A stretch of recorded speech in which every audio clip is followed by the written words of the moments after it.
talked about 211 in general. Let's talk about it specifically. For example, someone might call. What might be a typical service provided? And for our listeners out there, what type of services can they expect if they were to call? I think generally people don't always know that there are resources in the community that are there to help them. And in more normal times, help finding childcare or care for a parent or resources for recreation would be natural calls.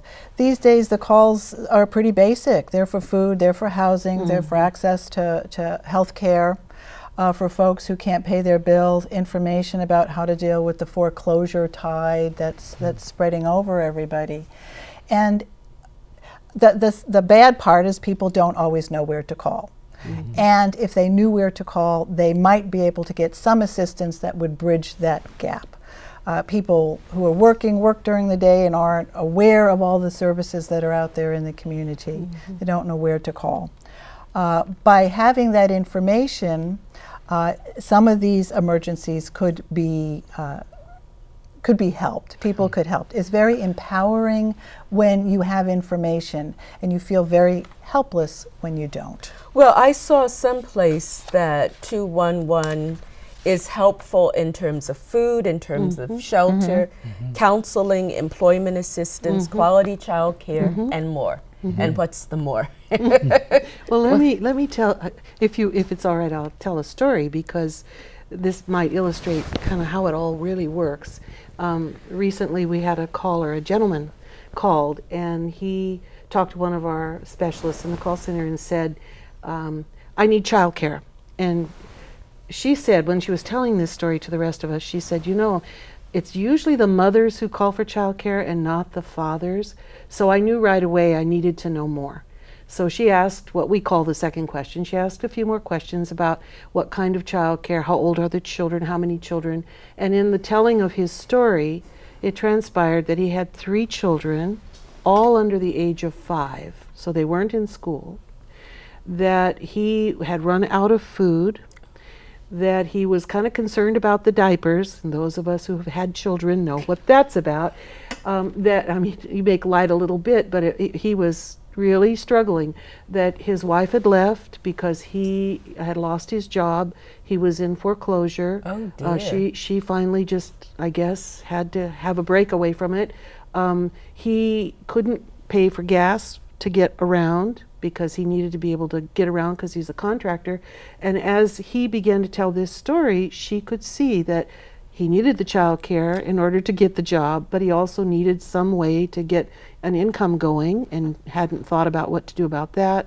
That he needed probably a referral to Second Harvest, to one of the food banks outlets, and maybe they would even have diapers, or maybe go to a core service center here to find out about where to get diapers, to learn about how the child care programs work effectively.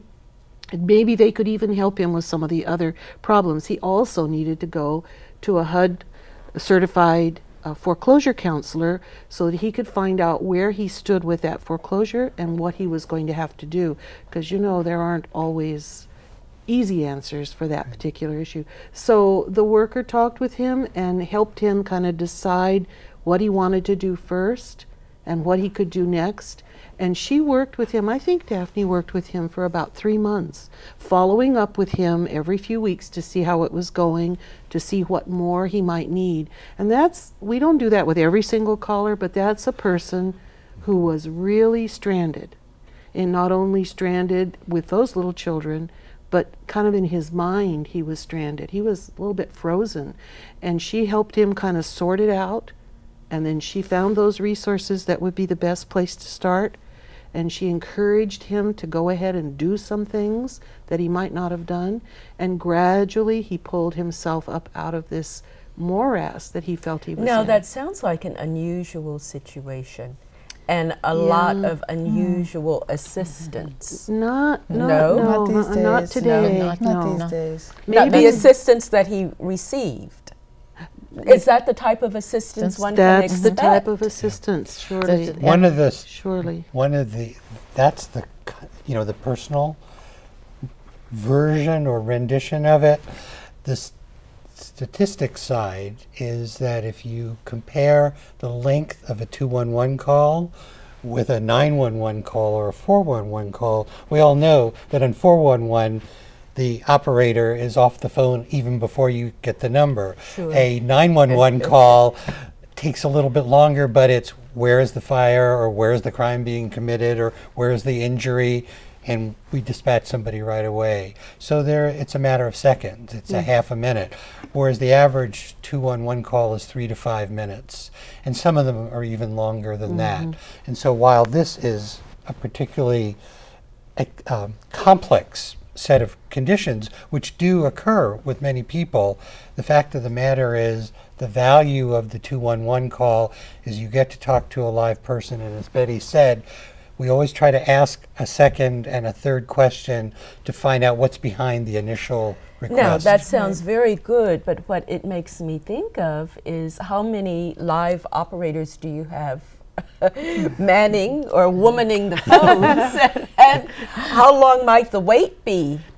That's a Helen Well, question. that is. Yes, Vice President of Operations, because I can just imagine somebody sitting on hold. Well, that doesn't. You'd be surprised. Actually, we have six operators. We call them call center specialists For the whole county. for the whole county, and they don't sit on the call very long. It's pretty amazing. We keep track of what's happening, and most of our calls are, well, one of our standards is to answer 80% of the calls in less than 30 seconds, and we do meet that standard.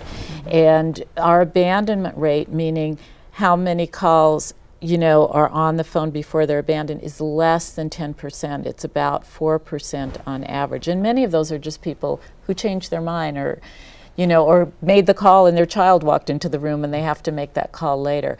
So we actually monitor what's going on in the call center because we want to make sure that people who call us get the help they need.